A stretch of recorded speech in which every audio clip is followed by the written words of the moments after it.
அடுத்ததாக திருச்சியிலிருந்து ராணி அப்படின்றவங்க எழுதியிருக்காங்க. சுவாமிஜி, எனக்கு 2 மகன்கள். மூத்த பையனின் பெயர் சுரேஷ் பாபு.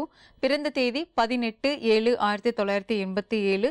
தமிழ் மாதம் ஆடி 2ஆம் நாள் பிறந்தான். நட்சத்திரம் அஸ்வினி, ராசி மேஷம், கன்னி லக்னம். பள்ளியில் வைத்த பெயர் சரவணபவன்.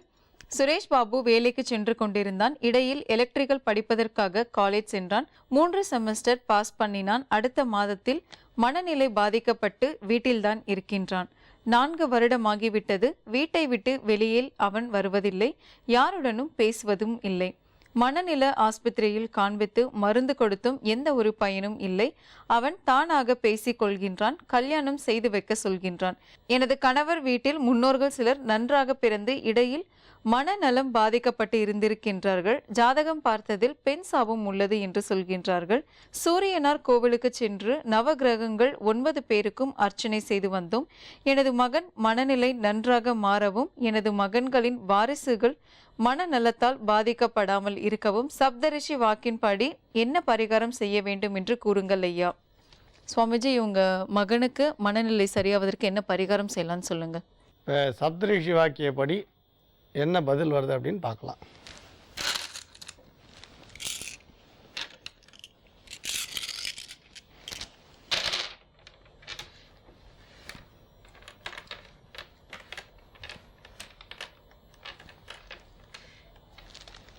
இப்போ சில பரிகாரங்களை நாங்கள் சொல்கிறோம். ஏற்கனவே இதுக்கு முன்னே இது மாதிரி இதுக்கு பதில் சொல்லியிருக்கோம். அதாவது இப்போ ஒரு குழந்தை இனிப்பு சாப்பிட்றேன்னு கேட்டுது, டாக்டர் அதுக்கு உடம்புக்கு ஒத்து வராதுன்னு சொல்லிட்டா குழந்தை அடம் பிடிக்கிறது நம்ம கொடுக்க முடியுமா? அந்த மாதிரி படிப்பை அவர் பாதியில் நிறுத்தியிருக்கார். வேலை இல்லை. ஒருவேளை உங்களுக்கு பூர்வீக சொத்துக்களோ வசதிகளோ இருக்கலாமோ என்னமோ இருந்தால் கூட அவர் இல்லறத்தை சரியானபடி நடத்துவாரான்னு நீங்கள் மருத்துவரோட ஆலோசனை கேட்க வேண்டாமா? அவர் குடும்பம் நடத்தக்கூடிய அளவு பொறுமையும் பொறுப்பும் இருக்குமா, இல்லை இதையே தொடர்ந்து அவர் வாழ்க்கையில் கடைபிடிப்பாரான்னு நீங்கள் தெரிஞ்சிக்க வேண்டியது அவசியம் இல்லையா? அதனால் கட்டாயம் நீங்கள் அவரோட மருத்துவரோட ஆலோசனை உங்களுக்கு இந்த விஷயத்தில் கட்டாயம் தேவை. அவர் திருமணம் பண்ணி வைன்னு மருத்துவர் சொன்னார்னா அதுக்கப்புறம் நீங்கள் இந்த முடிவெடுங்க. இல்லைனா உங்கள் மகன் கேட்டார்ன்றதுக்காக மட்டும் இந்த முடிவை நீங்கள் எடுக்காதீங்க. நான் முதலே சொன்ன மாதிரி பரிகாரமாவது பண்ணிக்கிண்டி ஒரு காரியத்தை பண்ணினோம் நம்ம நினைக்கவே கூடாது. ஏன்னா இதில் இன்னொரு பெண்ணோட வாழ்க்கையும் சம்மந்தப்பட்டிருக்கு இல்லையா? நீங்கள் ஸ்திரீ சாபம் இருக்குதுன்னு சொன்னீங்க, அது வாஸ்தவம் தான். உங்கள் குடும்பத்தில் 3 தலைமுறையாக பெண் சாபம் இருக்குது. அப்போ இந்த ஸ்திரீ சாபத்துக்கான சில பரிகாரங்களை சொல்கிறோம், நீங்கள் அதை செய்யுங்க. அவர் மனம் தெளிவடைகிறதுக்குரிய சாத்தியம் வரும். மருத்துவரும் கல்யாணம் பண்ணலான்னு சொல்லிட்டா நீங்கள் அந்த கல்யாணத்துக்குரிய முயற்சியில் இறங்குங்க. ஆனால் அதுக்கு முன்னால் நீங்கள் அந்த முயற்சியில் இறங்கி அவர் சொன்னார்னு மட்டும் எடுத்துன்னு, ஏன்னா நீங்கள் ஏற்கனவே அவர் தனக்கு தானே பேசுகிறார், மனோரீதியான பலகீனமானவர்னு சொல்கிறீங்க. ஆனால் ஒரு விஷயம் புரிஞ்சுக்குங்க, இது மனோ அழுத்தம் தான், மனதில் டிப்ரெஷன் தான். நீங்கள் பயப்படுற அளவு நான் திரும்ப சொல்லுவேன், குணமடையக்கூடிய வியாதி தான். நீங்கள் பேசி தான் கொஞ்சம் கொஞ்சமாக தீர்க்கணும். இது நீங்கள் ஒரே நாளில் தீர்த்த முடியாது, பேசி தீர்க்கணும். அதனால் மருத்துவம் கை கொடுக்கலன்னு நினைக்காதீங்க. கட்டாயம் மருத்துவம் கை கொடுக்கும், அதுக்கான காலம் தள்ளி போகிறது, அவ்வளோதான். அதனால் நீங்கள் கவலைப்படாதீங்க. உங்கள் மகனுக்கு இருக்கிறது மன அழுத்தம் தீரக்கூடியது தான். நீங்கள் அவர் கல்யாணம் பண்ணி வைக்க முடியும். ஆனால் மணி மந்திர ஔஷதம்னு பரிகாரம் பண்ணும்போது மருத்துவரையும் கேட்க வேண்டியது அவசியம்ன்றதுக்காக இதை சொன்னோம். சிதம்பரத்திலிருந்து ராஜு அப்படின்றவர் எழுதியிருக்காரு. சுவாமிஜி, எனக்கு திருமணமாகி 31 வருடம் ஆகின்றது. 2 மகன்களும் 1 மகளும் உள்ளனர். மகளுக்கு திருமணம் ஆகி ஒரு பெண் குழந்தையும் உள்ளது. 2 பையன்களும் பெரியவர்கள். பெரிய பையன் சவுதியில் வேலை செய்து கொண்டிருக்கின்றான். அவருக்கு பெண் பார்த்து வருகின்றேன். 10/7/1986 ஆயில்யம் நட்சத்திரம், கடகராசி, கடக லக்னம். ஜாதகம் பார்த்ததில் இன்னும் 2 மாதம் கழித்து வைகாசிக்குள் திருமணம் ஆகிவிடும் என்று ஜாதகர்கள் கூறியிருக்கின்றார்கள். என் 2வது பையனின் நட்சத்திரம் சுவாதி, ராசி துலாம், லக்னம் மிதுனம். அவன் பிறந்த தேதி 13/1/1988. அவன் தற்சமயம் மும்பையில் ITI கம்பெனியில் வேலை பார்த்து வருகின்றான். அவன் வேலை பார்க்கும் இடத்தில் ஒரு பெண்ணை விரும்புகின்றான். அந்த பெண் 2 வயது இவரை விட மூத்தவள்.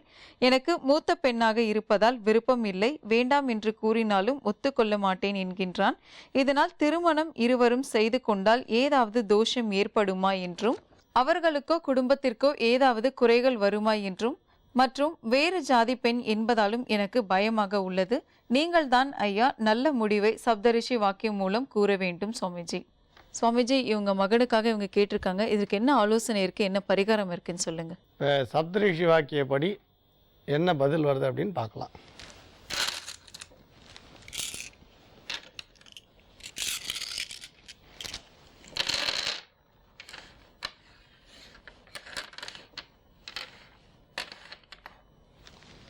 இப்போ உங்களோட மூத்த மகனுக்கான பரிகாரங்கள் அவர் அங்கே பண்ணுறது கஷ்டம். ஏன்னா அவர் தேசம் விட்டு கடல் தாண்டி இருக்கார். அதனால் நீங்கள் பண்ணுங்கள். ஒன்று, உங்கள் மகனோட திருமண வாழ்க்கைக்கு எளிய பரிகாரத்தை நீங்கள் பண்ணுங்கள். அதாவது சாஸ்திரங்கள் வந்து சில காரியங்களை வந்து செய்யாதே அப்படின்னு சொல்கிறது. சில காரியங்களை செய்யாதே, அது வந்து காரணம் இருக்கோ காரணம் இல்லையோ இதெல்லாம் ஆராய்ச்சிக்கு போக முடியாது இல்லையா. இப்போ உதாரணமாக காரணம் இல்லாமல் நகத்தால் இந்த புட்கள் நிறைய விளைஞ்சிருக்குல்ல, அந்த புட்களை வந்து கிள்ளக்கூடாது, புல்லை வந்து கிள்ளக்கூடாதுன்னு சாஸ்திரம் சொல்கிறது. காரணம் இல்லாமல் தலையை வந்து சுரியக்கூடாது. இப்படி நிறைய காலை வந்து எழுந்த உடனே காலங்காலத்தால் பூமியை வந்து காலால் உதைக்கக்கூடாது. எழுந்த உடனே மங்களகரமான பொருட்கள்லாம் கண்ணில் பார்க்கணும். கண்ணாடி, அதேமாரி நம்மளோட வலது கை, மரம், பசுமையான மரம், மலை, அதுமாதிரி கிருஷ்ணன் படம், பசு, தீபம், இப்படி எல்லாம் சொல்கிறது. இதெல்லாம் வந்து ஒரு நல்ல விஷயங்கள்னு சொல்லக்கூடிய சம்பிரதாயம். அதே மாதிரி தான் புஸ்தகத்தை தரையில் வைக்காதேன்னு சொல்கிறா. இது மாதிரி வயதில் மூத்த பெண்ணை திருமணம் பண்ணாதேன்னு சாஸ்திரம் வந்து சொல்கிறது. அது இல்லைன்னு சொல்ல முடியாது. ஆனால் நான் உங்களுக்கு ஏற்கனவே எளிமையாக விளக்கிட்டோம். இவருக்கு வந்து 50 வயசு ஆகும்பொழுது அந்த பெண்ணுக்கு 52 வயசாகுதுன்னா ஆண் வந்து எப்பயுமே கொஞ்சம் இளமையாக தெரிவான், பெண் வந்து சட்டுன்னு முதுமையாக தெரிவான். அப்போ குடும்ப பாரத்தை ஆண் சுமக்கிறான், குழந்தை பாரத்தை பெண் சுமக்கிறான். அதனால் முதுமை வந்து கூடுதலாக தெரியும். அதனால் அப்போ பிற்காலத்தில் இவ சேர்ந்து போகும்போது அக்கா தம்பி அப்படின்ற ஒரு நினப்பு மற்றவர்கள் மத்தியில் வரலாம். இன்னொரு இல்லற வாழ்க்கையில் இவருக்கு ஈடுபாடு இருக்கும்பொழுது அந்த பெண்ணுக்கு ஈடுபாடு இல்லாமல் இருக்கலாம். இந்த மாதிரி முரண்பாடுகள் இல்லாமல் இருக்கிறதுக்காக பெரியோர்கள் வந்து இந்த வயதில் மூத்த பெண்ணை திருமணம் பண்ணாதேன்னு சொல்லியிருக்கா. ஆனால் அவர் விருப்பப்பட்டார்னு சொன்னதுக்கப்புறம் இதில் வந்து அதிகமான விஷயங்களை பற்றி சிந்திக்கிறது அவசியம் இல்லை. ஏன்னா தர்மசாஸ்திரம் வந்து சில இடங்களில் வந்து விளக்கு கொடுக்கறது. தர்மசாஸ்திரம் சில இடங்களில் வந்து விளக்கு கொடுக்கறது. இந்த இடத்துல விளக்கு கொடுக்கலன்னா கூட நாம யூகித்தறிய வேண்டியது அவசியம்னு சொல்லுவேன். எந்த விஷயத்தையும் சில இடங்களில் தர்மங்கள் நேர சொல்லாது, நாம சில விஷயத்தை யூகித்து அறிய வேண்டியது அவசியம். கிட்டத்தட்ட ஜோதிட சாஸ்திரத்துலேயும் இது முக்கியமான விஷயம். அப்புறம் வேறு ஜாதி பெண்ணை கல்யாணம் பண்ணால் தோஷம் வந்துடுமா அப்படின்றீங்க. எனக்கு இதுக்கு எத்தனையோ முறை சொல்லிட்டேன். ஏன்னா இந்த ஜாதி கோத்திரம்ன்றது எப்படிலாம் பிரிக்கப்பட்டிருக்குன்னு ஒரு பெரிய புஸ்தகமே போடக்கூடிய அளவு அதில் விஷயம் இருக்குது. ஆதிசங்கரர் 72 மதத்தை ஒழிச்சு கட்டி 6 மதமாக்கி பாரத தேசம் எங்கும் தன்னோட 32 வயசுக்குள்ளே அந்த குழந்தை எவ்வளோ சுற்ற முடியுமோ சுற்றி அவர் சிறு 8 வயசில் ஆரம்பித்த பயணத்தை 32 வயசு வரைக்கும். அப்போல்லாம் பாருங்கள், இப்போ மாதிரி ஃப்ளைட்டு கிடையாது, காரு கிடையாது, பஸ்ஸு கிடையாது. ஆனாலும் அவர் சந்நியாச ஆசிரமத்தை மேற்கொண்டு எவ்வளவோ பாடுபட்டார். அடுத்து ராமானுஜர் 100 ஆண்டு வாழ்ந்து எவ்வளவோ முடியுமோ அவ்வளவு இந்த ஜாதி மதம்ன்றதுக்கு தெளிவு கொடுத்தார். ஆனால் அவன் 2 பேர் இவ்வளோ பாடுபட்டு கூட நம்ம தர்மத்துக்கு 2 கண்ணாக இருந்தான். நம்ம இந்து தர்மத்துக்கு அவன் 2 பேரும் 2 கண்ணாக இருந்தான். இன்னொரு விஷயம் என்ன தெரியுமா, 2 பேரும் ஒரே நட்சத்திரத்தில் பிறந்தா, ஒரே மாதம் பிறந்தா.